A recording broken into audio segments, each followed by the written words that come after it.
presentation on human immunity, where I'll show understanding of non-specific defences of disease, demonstrate understanding of specific immunity, the biology of vaccination and acquired immunity.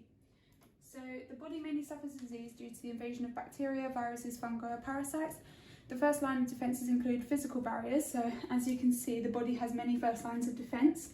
One of the body's main defences is the skin, and as you can see, the epidermis is the outermost layer, and a protective waterproof coating which replaces itself every 28 days. Skin prevents pathogens, toxins and other harmful organisms from entering the body. The mucous membrane is another first line of defence which coats the surface of our eyes, ears, sinuses, mouth, throat, gastrointestinal and respiratory tracts, the urogenital tract and the vaginal tract. Mucous membranes are covered in secretions which defend the body against infection. So for example, in the eye, the mucous membrane is coated in tears containing the enzyme lysosome, which protects the eyes against bacteria. Different parts of the body contain different structures of mucous membranes. So for example, the lining of the intestines is the most important in the body, so its appearance and structure is different to other mucous membranes. So next we'll be looking at the specific structures in the body which have their own first lines of defence. So first is the gastrointestinal systems, the barriers of which are its pancreatic enzymes, bile, intestinal secretions, stomach acid, which protect the body against bacteria and pathogens we've ingested in food. The GI tract has powerful acid and alkaline secretions. So for example, the pH of the stomach acid is too low for most pathogens to survive. Although the small intestine pH is higher, it's still able to destroy most pathogens. The GI tract removes harmful dead cells in the lining via peristalsis as another defence. Next we have the nasal cavity and airways, which protect the body by catching its pathogens in the mucous lining, then we're able to sneeze or blow our nose to forcibly remove them. They also have cilia, which lines the airways that move rhythmically, which pushes trapped particles up and away from the lungs. The urinary tract structure of the elongated urethra is protection for the bladder, as it doesn't enable bacteria to reach it before it's flushed out by urination.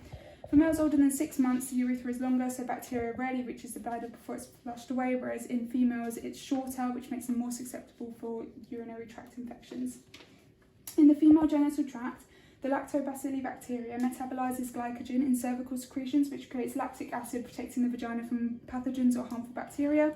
A healthy vagina has an acidic pH of 4.5 to destroy harmful bacteria, but enables protective bacteria to thrive. Unfortunately, before puberty and post-menopause, secretions are low, so defences are weaker.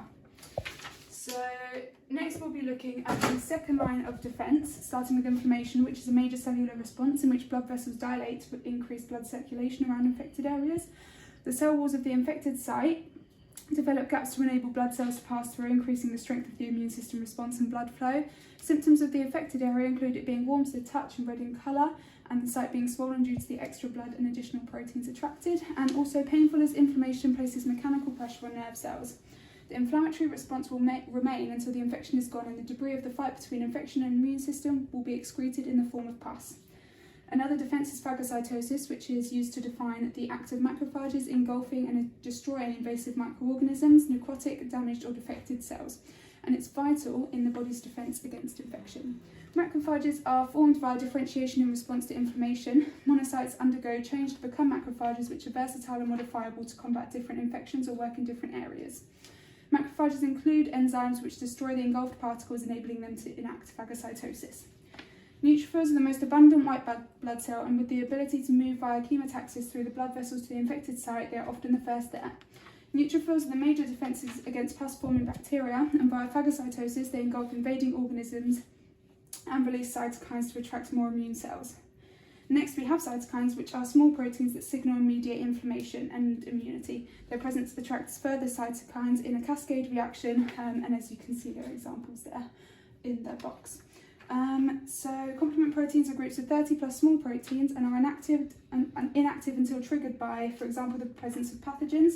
They then become active and cause a cascade reaction to attract phagocytes for removal of invading agents and initiate inflammation to continue attraction of phagocytes. They also produce protein to attack the cell membrane of invading organisms, causing them to rupture. So next we'll be looking at the third line of defence in acquired immunity. I've explained here about what antigens are and what their role is in immunity and pathogens.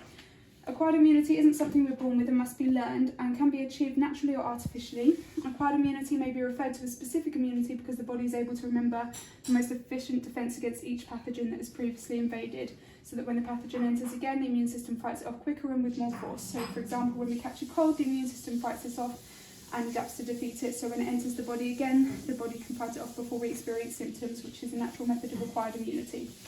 Artificial immunity can be achieved either actively, such as via the vaccine, where the body is injected with a foreign antigen for it to develop a response to, or passively by introducing previously formed antibodies to the immune system to build up protective immune activity.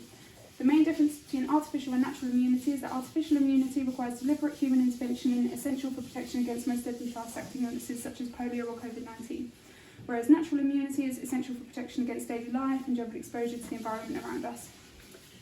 So next I'll be looking at different kinds of immune cells and leukocytes, so neutrophils, medium size with irregular nuclei. We've already been over that they're attached to the blood vessels to block the invading germs from the bloodstream, first at the site and then they perform phagocytosis. Lymphocytes, which are small, round with large nuclei within the cytoplasm present in lymphatic tissues, they participate in antibody production with B lymphocytes and T lymphocytes, which we'll go over shortly. The monocytes are the largest white blood cell and they're less common and become macrophages upon leaving the bloodstream and perform phagocytosis. Eosinophils contain large granules and are important in allergy defences and worm infestations. They're even rarer and they work by releasing toxins from granules to destroy pathogens, mainly worms and parasites, and a high count will lead to an allergic reaction. Basophils have large granules, they're the most rare, and they secrete anticoagulants and antibodies to fight hypersensitivity reactions in the bloodstream. They also contain histamine to dilate blood vessels, enabling immune cells to have quick access to the site. So now we'll be looking at the T cells and B cells, which are the two types of lymphocytes in the acquired immune system and the roles they play in immunity. T cells make up about 80% of the body's lymphocytes, and there are three types. Firstly, cytotoxic, which aid our body in defences against viruses, reject tissue grafts, and in the presence of certain tumours produce the immune response. Cytotoxic T cells rely on helper T cells and activated APCs to perform its functions. They are attached to infected cells and then produce cell-destroying enzymes and perforin, a protein which attacks infected cells by putting holes in them. This results in the self-destruction of the cell the virus is contained as the cell is destroyed. Helper T cells are the most abundant and they make up around 75% of all T cells. They assist in the immune system and regulate almost all immune functions within the body.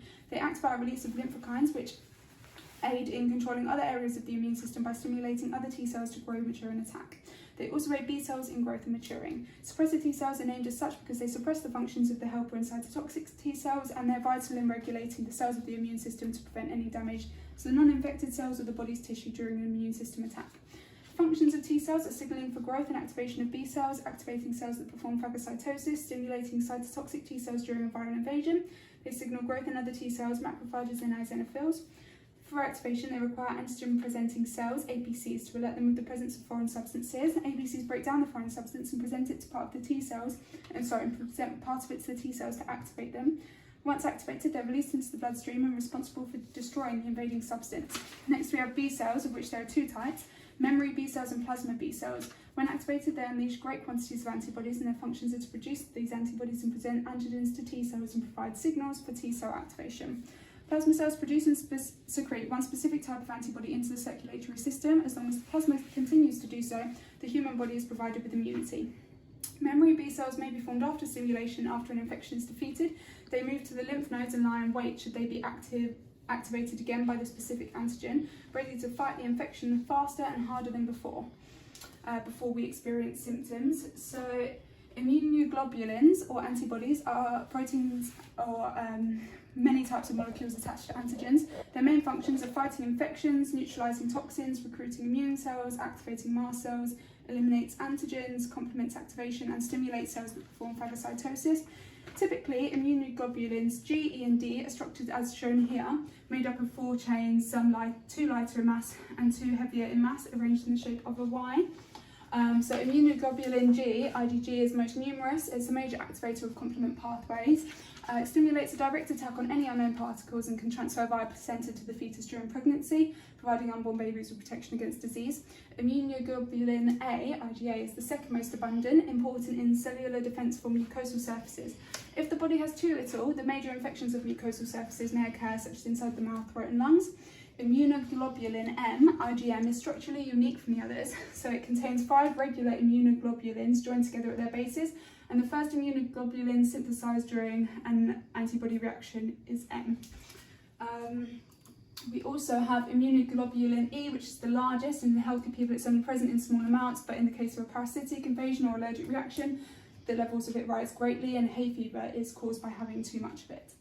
Immunoglobulin D, IgD, is rarer immunoglobulin. Its function in the body isn't yet known, but it's thought to work as an antigen receptor on B cell surfaces, and the structures of each are shown there.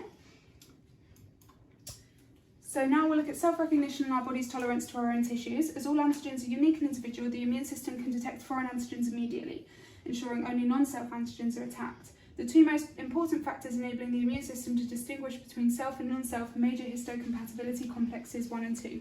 MHC1 is expressed on the surface of all cells containing nuclei and acts as an early warning system to the immune system. If the cell contains foreign proteins, then the proteins will be broken into smaller molecules to be displayed on the cell's surface to enable T cells, for example, to recognise them as foreign. The MHC class II molecules function exactly the same but are present in specific cells of the immune system instead of all nucleated cells. They're also an extracellular presentation mechanism, however they present antigens from the extracellular pathogens such as bacteria. The pathogens are then first endositized by B cells and phagocytes, digested by the lysosomes, and finally the antigen remains are presented by the MHC class II molecules on the immune cell surface.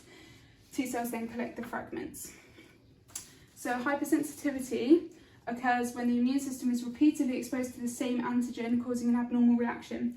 Autoimmune diseases such as cancer are the result of hypersensitivity, where self-antigens are the targets for our immune system. Hypersensitivity can be categorised into groups, as you can see here. So what happens when self-tolerance fails? Well, as the immune system is producing 10 million different cell types to defend against specific antigens, it must constantly be eliminating the self-reacting ones as they're formed. If all else fails, then B or T cells may become activated against them. These self-reacting lymphocytes can then react against self-antigens, which is the foundation of all autoimmune disease. So rejection of organs occurs because the immune system identifies the antigens on the organ cells as different, and the organ then becomes documented as non-self. The chances of this can be reduced if the organ or blood being transplanted or transfused has antigens matching closely enough to the recipient. Tissue typing is the way to determine this. The preventative medicine used during and after surgery is the use of monoclonal antibodies, which eliminate the T cells that will cause rejection, preventing the immune response against foreign tissue being launched. There are 3 types of rejection. First, hyperacute, which happens a few minutes after the transplant, where antigens do not match at all, and the tissue must be removed immediately to prevent death of the patient. Acute rejection, which will occur 1 week to 3 months afterwards, and there is always some degree of this. Or chronic rejection, which may occur over the course of 3 years as the body's constant immune system response slowly damages transplanted tissues. So next we'll be looking at immune system disorders. So that is when the immune system attacks healthy parts of the body. For example, lupus, of which the symptoms are shown on the screen, are extremely widespread across the whole body. Medical and treatments include anti-inflammatories such as ibuprofen, medication for the fatigue and joint issues that it raises, and steroid treatment for the skin symptoms which it also causes. There's no known cures with all immune disorders, but see here for a few preventative measures or medical interventions available. Another immune system disorder is rheumatoid arthritis, where the immune system destroys the cells lining your joints, the stages of which are demonstrated here in the diagram. It damages the joints, cartilage and bone, and the symptoms are listed here, and as you can see they're centred around joint pain and stiffness and loss of movement. Again, there's no cure, but the treatments include long-term medication, physiotherapy and surgery. This condition makes daily life and tasks increasingly difficult as the symptoms worsen over time, so activities such as holding even a pen just becomes impossible. Acquired immunity can be broken down into active or passive. The differences between the two are listed here. These can be broken down further into naturally or artificially acquired. Natural passive immunity is where the antibodies are transferred naturally, such as via pre- and postnatal interactions between mother and child or during breastfeeding. Some cross via the placenta and into fetal blood, providing protection for 4 to 6 months post-birth, whereas artificial passive immunity is acquired via injection or transfusion of the antibodies produced elsewhere. There must be human intervention. This method destroys infectious agents the same way as active immunity, but protection only lasts a few weeks as the antibodies quickly deteriorate. Natural active immunity develops via natural pathogen exposure causing a specific disease. T cells then attach to the pathogen and present it to B cells, which create the antibody to kill it. B cells will then remember the antibody, providing long-term immunity against that pathogen. An example of natural active immunity is chickenpox, which we can't catch twice. Artificial active immunity is caused by intentional exposure to foreign antigens to create a protective response. The process is similar to natural immunity processes but requires human intervention. Post-vaccination, the body will contain antibodies that in future will bind to the specific infectious agents and destroy it before the individual experiences symptoms. In terms of the immune response to vaccination, there may be a few side effects. This is because the vaccination is essentially weakened or dead versions of the harmful pathogen for that specific disease, but due to immunological memory, the immune system can next time quickly reproduce the specific white blood cells for that pathogen, which destroys the pathogens quicker and more forcefully than when first encountered, so either when vaccinated or first captures the disease. It protects the individual in the future before symptoms occur. We first experience the primary response, which is the first time a pathogen is encountered, so for example when the vaccine is injected. The antigen is not immediately recognised as B lymphocytes, which is why it gives us time to experience symptoms and for the infection to take hold. Memory cells are produced next, which enables the body to recognise the pathogen next time. Then we have the secondary response. This is enabled by memory cells recalling the pathogen and releasing great numbers of antibodies to destroy the infection before symptoms appear. There are two kinds of vaccine, live and inactivated, the difference of which are shown here. So for example, inactivated vaccines aren't alive, so they can't replicate and cause disease, whereas live vaccines can cause symptoms known as adverse reaction because they are able to replicate. So measles is a great example to show the benefits of vaccination. Measles has a lot of nasty symptoms as listed here, and in severe cases it can lead to pneumonia or even encephalitis leading to death. As shown in the timeline here, you can see that pre-vaccine the cases of death were very high. However, you can see that once the vaccine arrived, death cases become more than halved, and then by the time the second vaccine arrives, after that the cases of death become extremely minimal. And it is estimated that over 20 million measles cases have been averted due to the vaccine and 4,500 lives saved, causing further benefits here. So the concept of herd immunity is that when the majority of the population are vaccinated, it's harder to spread contagious diseases from one person to the next. So for example, someone with measles can't easily infect a room full of vaccinated individuals or spread it around. And if it is spread, the symptoms will quickly disappear before the infection takes hold. To enable herd immunity to be effective, different thresholds must be achieved for different diseases depending on the contagion levels and characteristics of each infection. For example, in an unprotected population, one infected person with measles could pass the disease on to 12 to 18 people. Therefore, for herd immunity for such a contagious disease, 95% must be immune or vaccinated. There are further limitations to herd immunity, such as it doesn't always account for all religious or spiritual beliefs. It can't protect against those with a compromised immune system. The vaccine may take time, leaving the opportunity for somebody to become infected, and there are also many variants of the same pathogen, so you can't always be vaccinated against everything. There are also vaccination programs commandeered by the NHS. So for example, the pharmacist role has been expanded to administer vaccines, which encourages busy adults to have their vaccinations. And also there are lots of programs at school where health visitors come in and children receive the vaccines during school hours. Another example of a program to make it easier for vaccination is the 6-in-1 vaccine, which is given at 8, 12 and 16 weeks of age, which basically just makes it easier and more efficient to have as many vaccinations as possible at once. There are also factors impacting uptake, so the safety of the vaccine. For example, the MMR vaccine is linked to the development of autism. Although this was discredited, it still caused a decline in people vaccinating their children, which caused an increase in infections such as rubella. There are also anti-vaxxers performing protests and spreading fear and ideology that vaccines cause other diseases such as cancer, doing more harm than good, all of which prevent people being willing to take the vaccine or vaccinate their children. So overall, I've shown understanding of the non-specific defences of disease, understanding of the specific immunity and the biology of vaccination and acquired immunity. Thank you so much for listening.